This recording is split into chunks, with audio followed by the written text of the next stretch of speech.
Shanti, Shanti, Shanti. So, in our previous session, we discussed about the role of melatonin and serotonin for the cool state of mind and happy state of mind. And I should tell you the benefits of meditation. Before that, I should tell the sequence of dharana, dhyan, and samadhi. Thereafter, I will tell you the benefits of the scientific researches and benefits of meditation. So, just as we understood yama, niyama, asana, pranayama, pratyahara, dharana, dhyan, and samadhi. This trinity,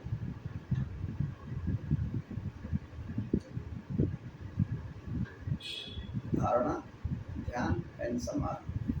What is the verbal meaning of dharana actually? Dharana means to rest on, the fixation, to be one pointed. Dharana means to be one pointed. Dhyan means to be one pointed continuously for a time frame or for a time being or for a particular time or as long as you can maintain the fixation of your concentration. That is actually dhyan, and that dhyan word is translated in English as a meditation. And what is the meaning and motive of meditation we discussed with you in our previous sessions? So I think you know very well.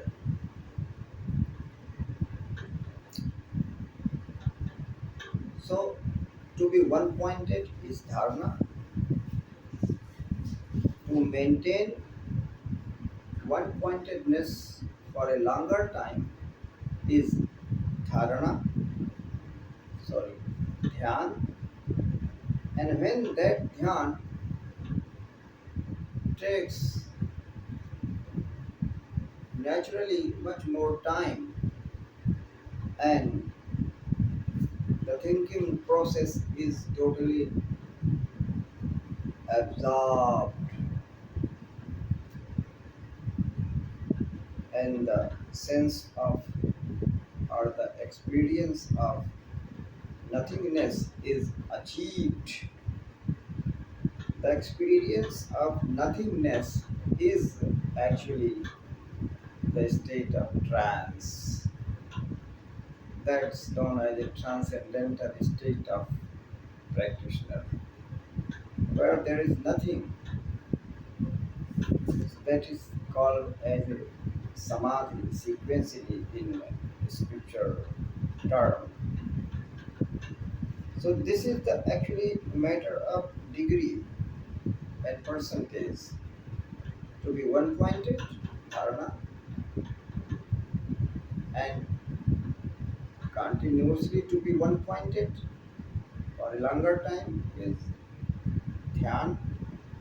And when thinker and thinking are mingled to each other and there is no separate identity of the thinker and the thinking, no thinking, and then there is no thinker also. Just oneness is experienced, and that oneness is known as the Advait Anubhava in Sanskrit, the experience of non-duality, oneness with the Supreme. This is the matter of experience when you will go through the retreat for a long and longer time, then you will enjoy this. So, what happens actually? Transcendental state is also classified as a Savikalpak Samadhi and Nirvikalpak Samadhi. Savikalpak, in Savikalpak Samadhi, you feel something, and within that you feel yourself also. You feel the supreme entity, the Paramatma, the super soul or consciousness. Even with the experience of consciousness, you feel yourself also, and you experience nothingness of yourself and everythingness of the Supreme or the Paramatma. But when you go in more depth of this state, then at last the time comes when no alternate, no second, just one and one is experienced, and the separation of the soul is almost absorbed by the super soul, and then the soul feels himself or itself or herself as a supreme being, and then there is no difference between soul and super soul. It is therefore in the scriptures it is said that Brahma vid Brahmaiva Bhavati, or who realizes the supreme, he actually becomes supreme. It means all the capacities, all the power flow through the soul, and soul is really deserved to perform all the work that can be done by the God. But the person who reaches in such position, giving his all the desires, totally surrendered, total commitment, you know, just throwing all his personal desires, then anyone attains this state. So in such state, he has no any will, he has no any desire. So he he wants nothing and he desires nothing. So happens in his life nothing. But if he desires, then that becomes willpower, and that willpower manifests whatever he wants, that happens, whatever he says, that gets activated. So in India and abroad, there are so many persons, such type of perfect persons, perfect yogis who were very mysterious, very miraculous, and very surprising, and having supernatural powers. So it is common, and everybody had a right to attain this state of perfection. So this is the climax of the yoga practice that starts with yama niyama and reaches to samadhi. And in samadhi, what is eligibility to be in samadhi? The purification of chitta, the totally cleansing the subconscious mind, just like a recorder of everything, just like supercomputers memory.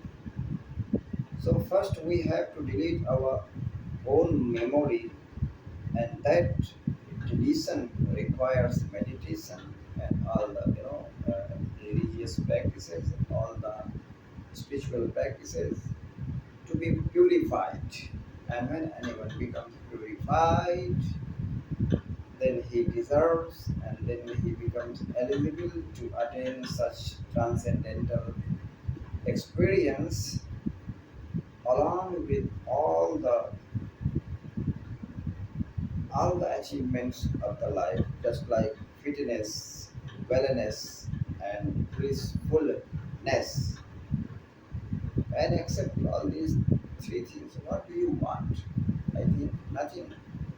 And if you want something, so meditation is responsible there also, because attention And concentration is the first step of meditation.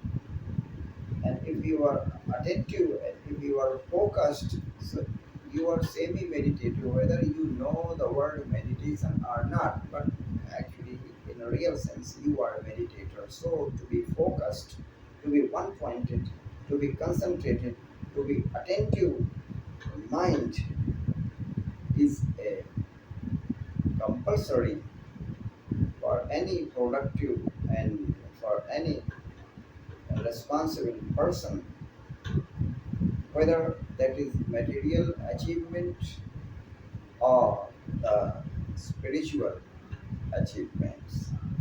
So I think it's enough today, and don't just to watch it, the subscribe and like, share, comment.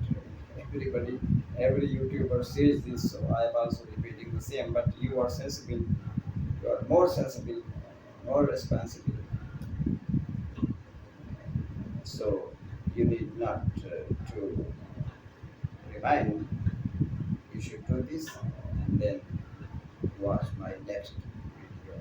Thank you very much for today.